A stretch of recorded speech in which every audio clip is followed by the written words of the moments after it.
नमस्कार, स्वागत है आप सभी का टीएनपी न्यूज में और मैं हूं आपके साथ मिशा सिंह। वित्त मंत्री निर्मला सीतारमण ने मोदी सरकार के दूसरे कार्यकाल का आखिरी पूर्ण बजट पेश किया। 2024 लोकसभा चुनाव से पहले के इस बजट को काफी अहम माना जा रहा था। ऐसे में दुनिया भर की नजर मोदी सरकार के बजट पर थी, जो अब पेश कर दिया गया है। बजट में क्या कुछ खास है, देखिए इस पर हमारी ये खास report. Come to what everyone is waiting for. Personal income tax. I have 5 major announcements to make in this regard.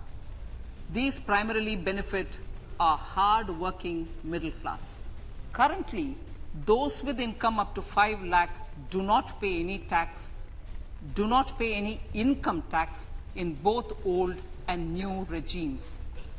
I propose to increase the rebate limit to 7 lakhs in the वित्त मंत्री निर्मला सीतारमण ने budget पेश करने से पहले सरकार की उपलब्धियों को गिनाया।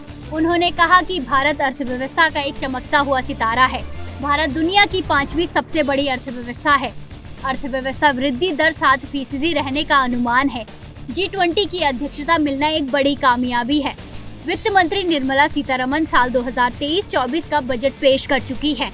अपने बजट में केंद्र सरकार ने 7 प्राथमिकताओं को अहमियत दी है, जिसे समावेशी विकास, हरित विकास, युवा शक्ति, आखिरी मील तक पहुंच, वित्त क्षेत्र, इंफ्रास्ट्रक्चर विकास, क्षमता विकास शामिल हैं।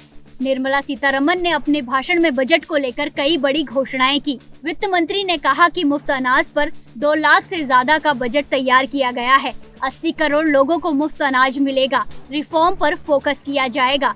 पर्यटन के क्षेत्र में भारी संभावनाएं होंगी। सबका साथ सबके विकास पर जोर दिया जाएगा। SC/ST के विकास की कोशिश की जाएगी। एकलव्य स्कूलों में 38,000 शिक्षकों की भर्ती की जाएगी। PM कौशल विकास योजना 4.0 की शुरुआत की जाएगी। वित्त मंत्री ने अपने बजट में आगे कहा कि पिछड़ा वर्ग, महिलाएं और दिव्यांगों का विकास किया जाएगा। कृषि क्षेत्र में स्टार्टअप को बढ़ावा दिया जाएगा। आत्मनिर्भर बागवान को बढ़ावा मिलेगा। किसानों की चुनौतियों का समाधान किया जाएगा। इस स्टार्टअप के लिए कृषि निधि बनाई जाएगी। कृषि क्षेत्र में डिजिटल को बढ़ावा दिया जाएगा। किसानों को खेती के लिए विशेष फंड दिया जाएगा।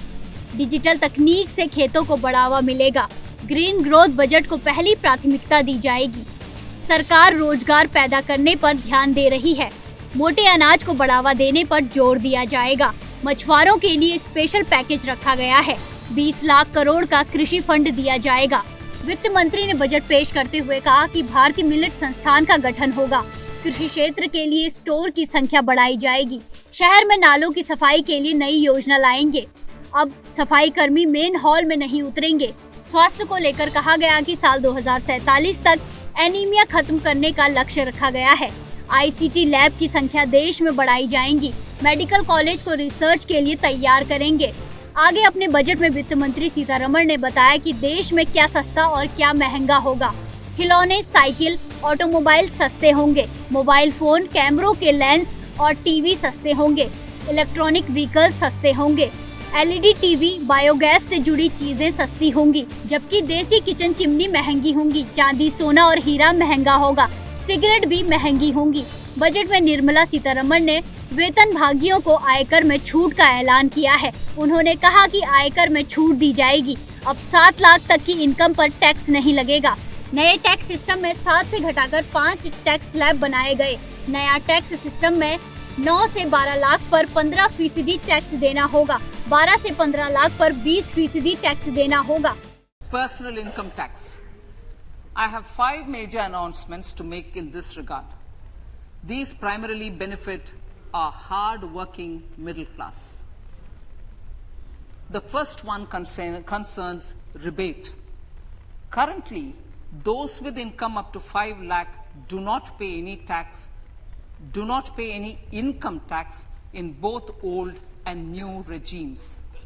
I propose to increase the rebate limit to 7 lakhs. I propose to increase the rebate limit to 7 lakh in the new tax regime. Thus, persons in the new tax regime with income up to 7 lakhs will not have to pay any tax at all. बहरहाल केंद्र सरकार ने budget तो पेश कर दिया है, लेकिन इस बजट से आम जनता कितनी खुश होती है और आम चुनाव में बीजेपी को इसका कितना फायदा मिलेगा, ये तो आने वाला वक्त ही बताएगा। Bureau report, TNP news.